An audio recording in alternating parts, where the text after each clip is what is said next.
Bonjour à tous, et aujourd'hui je vous propose d'ouvrir ça, mais qu'est-ce que c'est? Alors, déjà, vous voyez, hein, ou pas, fais-le, voilà.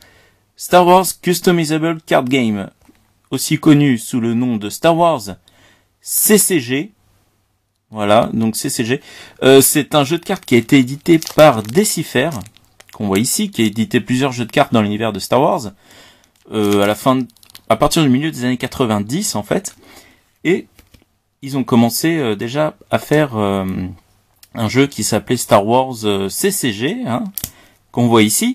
Sauf que donc la première série généralement, c'est souvent le cas dans Star Wars, s'appelle Première, c'est le nom de l'extension qui n'en est pas une d'ailleurs. Après elles ont d'autres noms les extensions. Et là en fait c'est une espèce de remake, hein, ça s'appelle Unlimited Edition. La première est sortie en 97 et cette Unlimited Edition est sortie 3 ans après, en 98. Elle est sortie sous forme de boosters comme ça, donc il y a 15 cartes par set, enfin par pack, pardon. Et il y avait aussi des petites boîtes comme ça qui contenaient 4 boosters, donc de Unlimited première, et une carte spéciale qui fait partie d'une mini-série de 6 cartes, donc Enhanced première, j'espère que je prononce bien. Il y avait 6 cartes différentes, donc il y a 6 packs différents, il y a du Boba Fett, du Dark Vador, du Obi-Wan, du Luke Skywalker, c'est ce qu'on va ouvrir aujourd'hui. Il y avait du Leia et du Han Solo. Alors pour ma part, c'est une série que j'ai déjà bien entamée, mais ça me fait plaisir, voilà, de l'ouvrir face caméra. Faut savoir que j'ai déjà les cartes de Obi-Wan, Luke, Dark Vador et Boba Fett. Leia et Han Solo, c'est un peu plus compliqué à trouver. Donc on va se faire ça. Vous allez voir, j'ai jamais joué au jeu, donc je pourrais pas vous expliquer les règles. Et encore plus fun, hop, tiens, encore plus fun, il y a un système de rareté, hein. C'est assez commun finalement dans ce genre de jeu de cartes. C'est-à-dire avec des communes, des un peu moins communes et des rares. Le truc c'est que c'est pas dit clairement quoi. C'est pas dit clairement sur les cartes. Il y a même pas le numéro des cartes sur les cartes. Donc je vous avoue que j'ai un peu galéré au début. Voilà, Luke with Lightsaber. Donc c'est un jeu, je ne sais pas comment il se joue, mais ça a l'air sympathique. Donc voilà, je vous montre le dos des cartes. Il y a des cartes Empire et Alliance. Ça c'est le dos de l'Alliance et Empire. Vous allez voir comment ça se fait. Donc voilà, on va ouvrir le premier. Il n'y a pas de surprise, hein. C'est pas un truc avec des autographes ou des trucs comme ça, hein. C'est un jeu de cartes. Voilà, tout ce qu'il y a de plus bête. Alors voilà, la différence entre les premières et les Unlimited Edition premières. Donc ça c'est celle de 98. C'est que celles de base ont le bord noir et les Unlimited premières ont le bord blanc. Donc qu'est-ce qu'on a ici? J'essaye de me mettre bien. Corélienne, ça je l'ai plein de fois. Je suis très content de tomber sur cette carte. C'est sûrement la meilleure carte du monde dans l'univers de Star Wars. Leia's Back. Le dos de Leia. Je crois qu'on n'a pas fait mieux depuis. Il me semble qu'il y a le Luke's Back aussi qui existe. Donc c'est assez formidable. Voilà, on a des cartes de terrain. Comme ceci. Des Star Central Core. Voilà, on a plusieurs cartes. Tals. Il y a une rare par paquet, mais ça va être difficile de l'identifier. Donc désolé. Je ne saurais pas laquelle c'est. Voilà. Droid Shutdown. Ça c'est que des cartes un peu nazes. Tatooine Utility Belt, donc la ceinture utilitaire de Tatooine. Donc voilà, ça c'est la différence entre les cartes de l'Empire et les cartes rebelles. C'est que les cartes de l'Empire, elles sont pleines, couleur pleine. Et les cartes rebelles, elles ont des espèces de taches. Et voilà au dos, ça c'est à droite rebelle, à gauche Empire. Voilà, Chewbacca. I've got a problem here. Ok, Lift Tube, Imperial Trooper Guard et le Stormtrooper. J'ai aucune idée de quelle est la rare là-dedans.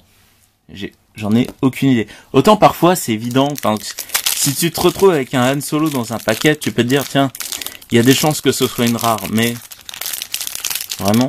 Alors ce que je fais après c'est que je vais voir sur une checklist sur internet pour savoir quelle est la rare.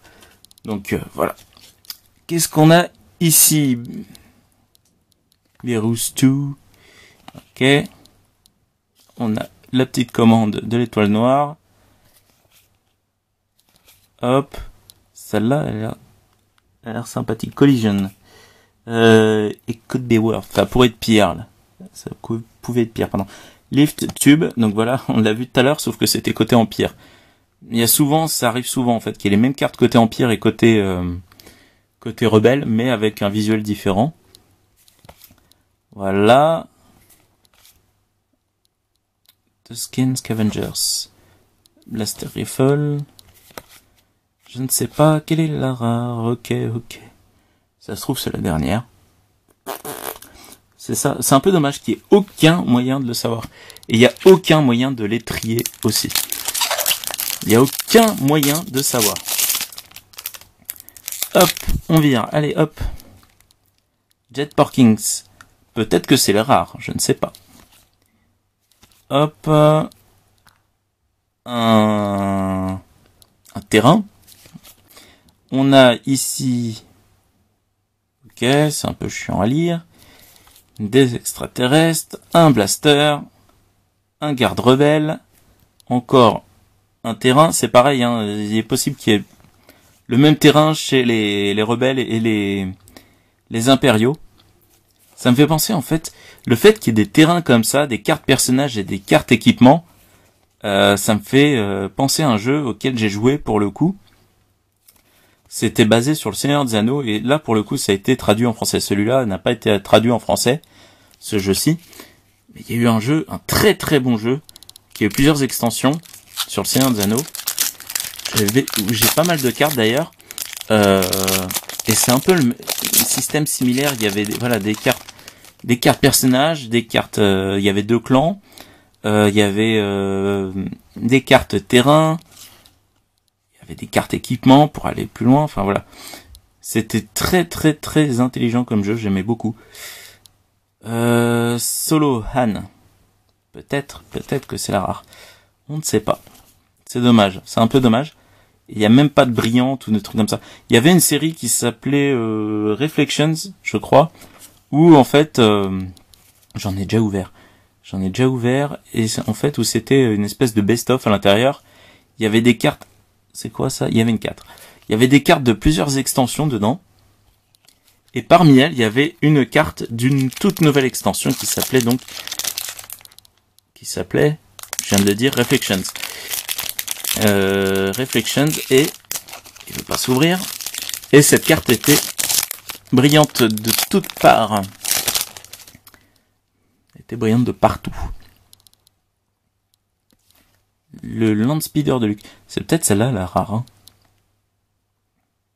Quand il y a un point devant le nom, je pense que ça veut dire que c'est une carte unique qu'on peut la jouer qu'une seule fois. Il peut y en avoir qu'un seul sur le terrain. C'est un peu l'équivalent des héros en fait. Vous pouvez avoir qu'un seul Dark Vador par exemple sur le terrain parce que c'est un héros, parce que c'est le plus fort, voilà. Hop. TIE Scout. Tatooine, ouais. TIE Fighter et attaque précise. Oui, d'accord. Et ça fait quand même, mine de rien, ce petit pack là, alors là j'ai rajouté 2 boosters en plus, mais il y a 4 boosters à l'intérieur, ça fait mine de rien 60 cartes rien qu'en achetant ça, avec plus la carte spéciale de Luke, ça fait quand même une bonne base déjà. C'est bien sympathique. Ça existait aussi du coup dans le jeu du Seigneur des Anneaux, il y avait des paquets, on appelait ça des paquets de draft, où il y avait je sais plus combien de boosters, peut-être 3-4. Et il y avait, il me semble, 3 cartes spéciales à l'intérieur aussi. C'est très similaire finalement, je suis en train de me dire. Ça se trouve, ça se joue carrément pareil. Death Star War Room, salle de guerre. Jedi Lightsaber. Oh, je suis en train de me dire, ça peut parfaitement être la rare, ça. En sabre laser, c'est pas commun quand même. C'est peut-être ça la rare. On est bon. Tatooine, qu'on a déjà eu, mais version Empire. Je sais pas si vous vous souvenez, elle était légèrement, enfin elle était carrément dans l'ombre. Alors que là, version gentille, elle est complètement dans la lumière. Hop, et on arrive au bout. Hop. Hop. Ça. Christine Bolt. Et la petite dernière, Docking Bay. 327. Voilà. Donc, là, il y avait 90 cartes. Oh, mais 90 cartes quand même. Alors, j'en ai déjà une bonne tripotée en double. Ah là là, bon, c'est n'importe quoi. Mais bon, j'espère avoir eu des cartes que j'ai pas, parce qu'évidemment, comme il n'y a pas de numéro, je ne sais pas ce qui me reste à avoir. On verra ça. On verra ça. En tout cas, je vais un peu vous teaser sur la suite. Attendez-vous à une autre ouverture, mais avec un autre personnage ici. Attendez-vous à ça prochainement. Voilà, en attendant, abonnez-vous si c'est pas fait. Laissez un commentaire. Laissez un pouce bleu, voilà, faites-vous plaisir, faites-moi plaisir. Et quant à moi, je vous dis à la prochaine, salut!